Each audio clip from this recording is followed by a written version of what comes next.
So this video is going to take you through some of the homework problems, the extra homework problems that weren't assigned, but were extra examples for you on free fall. So we're going to talk about problem number one here. You have a ball dropped from a tall building. So here's our tall building. We have our ball and it gets dropped. And the time it's going to take to land is 4.25 seconds. We know the initial velocity of the ball, because it's dropped, is 0. And in question A, we want to find out the impact speed, which is what velocity does it hit the ground with. So to find the impact speed, again, we're looking for their VF. And we're going to know that G is going to be negative 10 meters per second as well, too. So we can find VF with VI and T by simply doing VF equals VI plus G times T. So VF is going to be 0 plus negative 10 times the 4.25 seconds.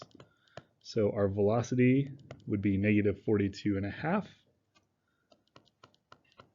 meters per second. And since we're just looking at speed, we don't necessarily need the direction.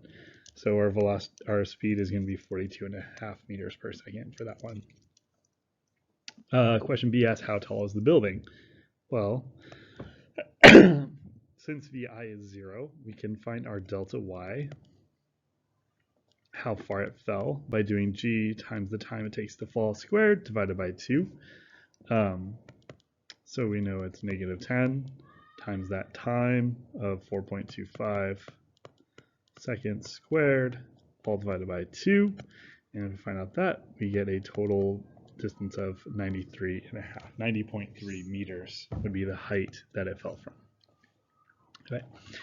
Question B changes things, though, or C changes things. So now we have a VI that is no longer 0. It is 15.0 meters per second. We want to know what is our new VF. So this first equation that we use in A won't work because the time is going to have changed. It's going to have changed. It's not going to be the same anymore. So we can find VF, though, based on that delta Y that we just found. We have an equation for VF that looks like this. VF equals the square root of VI squared plus 2G delta Y. So if we solve for this, normally this equation wouldn't have that VI if we dropped it, but since we did throw it down, it would be the square root of 15 squared, okay, plus 2 times 10 times the 90.3 meters that we went down. And if we work all of that out, we find out that by throwing the ball down instead of dropping it, we went from 42.5 to 45.1 meters per second over the course of that fall. Now D asks for how long it take the ball to reach the ground. Well, this, we now know VF from the previous problem. We know VI from our initial information, so we can use our basic acceleration equation, T equals VF minus VI divided by G, to find the time it takes to hit the ground. So we know VF is 45.1, we know VI is 15, and we know the acceleration of gravity is 10. And if we get all that, we find that by throwing it down at 15 meters per second initially, we now hit the ground in only 3.01 seconds. Question 2 now says we have a rock thrown up in the air from 12 meters above the ground. So we're going to draw this out like that. 12 meters. And it's going to be thrown at 14 meters per second up into the air.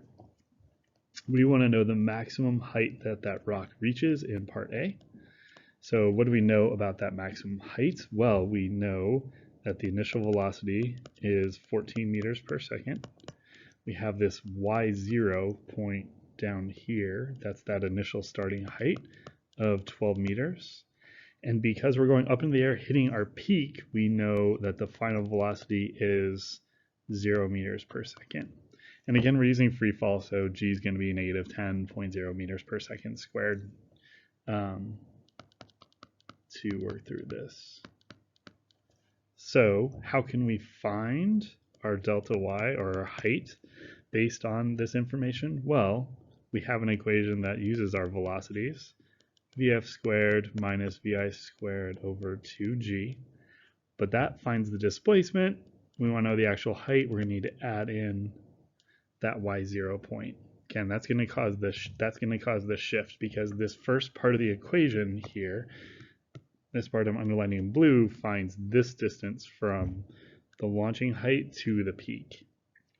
However, this y0 is going to find the rest of that, so we actually find the total height of the ball above the ground. So we go here, we can plug in our information that we know. We have 0 squared minus 14.0 squared, all divided by 2 times negative 10. And then we're going to add into that 12.0 meters that we are above the ground. So if we solve for the first part, and we do 14 squared divided by 20, we find out that the first part is 9.8 meters. Okay, so that is going to be the blue section of the motion there, but we have to add in that initial 12 that we started above the ground, and that's where we get that final answer there of 21.8 meters is the peak height. So the rock only went 9.8 meters up, but because it started 12 meters above the ground, it went to a total height of 21.8. Then we look at B, how long will the rock spend in the air before hitting the ground? Well, talked about this. T air is equal to the time it takes to go up plus the time it takes to come back down. And to find the time it takes to go up, we know the final velocity, we know the initial velocity, and we know our rate of acceleration is g, so we can easily find the time it takes to go up. So Vf is 0, Vi is 14, g is negative 10, so it took 1.4 seconds to get to the top of the motion. The way down, we're going to use the height we just found, because we can find the time it takes to fall a given distance. Because remember, when we're falling on the other side, now our Vi is going to be 0. It's no longer 14 if we only focus on the way down. So we have an equation for finding time to fall, which is 2 delta y divided by g, okay? And taking the square root of that, sorry. And so we're taking the square root of 2 times the height we're falling from, which is the 21.8 meters, and we're dividing that by negative 10. And this would be a negative 21.8, so that way those negatives will cancel out, so we're not taking the square root of any imaginary number. So 2 times 21.8 divided by 10, and then we take the square root of that, and we end up with 2.09 seconds to come back down. So to get the total time in the air, we would just add 1.4 plus 2.09, and that's where we're going to get the 3.49 seconds it takes for that thing to go up and back down. Sorry. So quick double check there. Our time down is much more than our time up, which makes sense because, well, we went an additional 12 meters on the way down than we did on the way up because of that initial starting height. Part C asks impact speed, and this is just going to be Vf, and we're going to do a Vi plus G times the time it takes to come down, because that's the only part we care about. So that's going to be 10 times those 2.09 seconds, and that means our speed of impact will be 20.9 meters per second. Again, double check that Vf is considerably higher than our Vi of 14, which makes sense because we're covering a greater distance on the way down. Part D, how high is the rock above the ground 1.7 seconds after being thrown? Okay, this is where we're going to use our y equation for position at a given point in time. Vi times t plus gt squared divided by 2 plus making sure we add in that yo. because that's going to take care of that initial shift that we created by starting at 12 meters instead of starting at the ground. So when we plug the values in there, our initial velocity now is 14 because we're talking about the entire motion. The time is 1.7 seconds. Then we're going to make sure g is -10, and 1.7 seconds squared divided by 2, and then we're going to add in the 12.0 meters. And if we do all that, we find out that the rock is 21.4 meters above the ground at 1.7 seconds. Okay, so moving on to the last problem. Person jumping on a pogo stick spends 0.9 seconds in the air. So here they are jumping on a pogo stick. The time in the air is 0.900 seconds.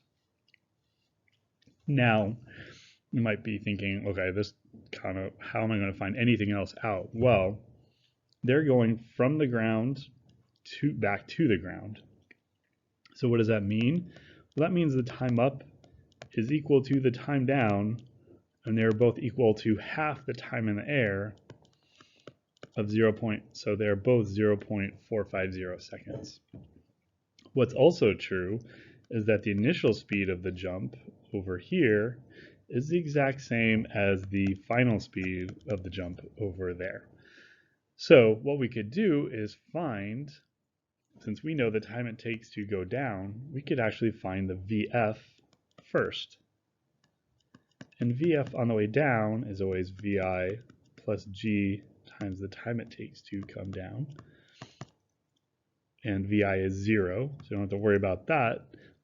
And G is -10 times the 0.450 seconds means at impact, we're moving 4.50 meters per second, which also means the VI is 4.50 meters per second. On the way up, how high did the person jump? Well, that becomes pretty easy. Our delta y is VF squared minus VI squared over 2G. And we know VF is 0. And we know VI is the 4.5 we just found. Divided by 2 times -10. And that's going to be 0.949 meters above the ground. You could have also found it by finding the distance that it fell by doing delta y equals g times t down squared divided by 2, or the 10 times the 0.450 seconds squared divided by 2, and you would get the exact same 0.949 meters for that. For part D, sorry, ran out of space there. For part D, we're going to go back to finding our position at any point in time. It's going to be delta y equals VIT plus GT squared divided by 2. We don't have a y0 in this case, so we don't need to worry about it. The initial velocity we found was 4.5. The time is 0.600. We're going to subtract 10 times 0.600 squared divided by 2. And that's where we'll see that at 0.600 seconds, the person is 0.900 meters off the ground. So hopefully those three solutions make sense. And you're feeling pretty confident with the free fall problems and the approaches that you're going to take.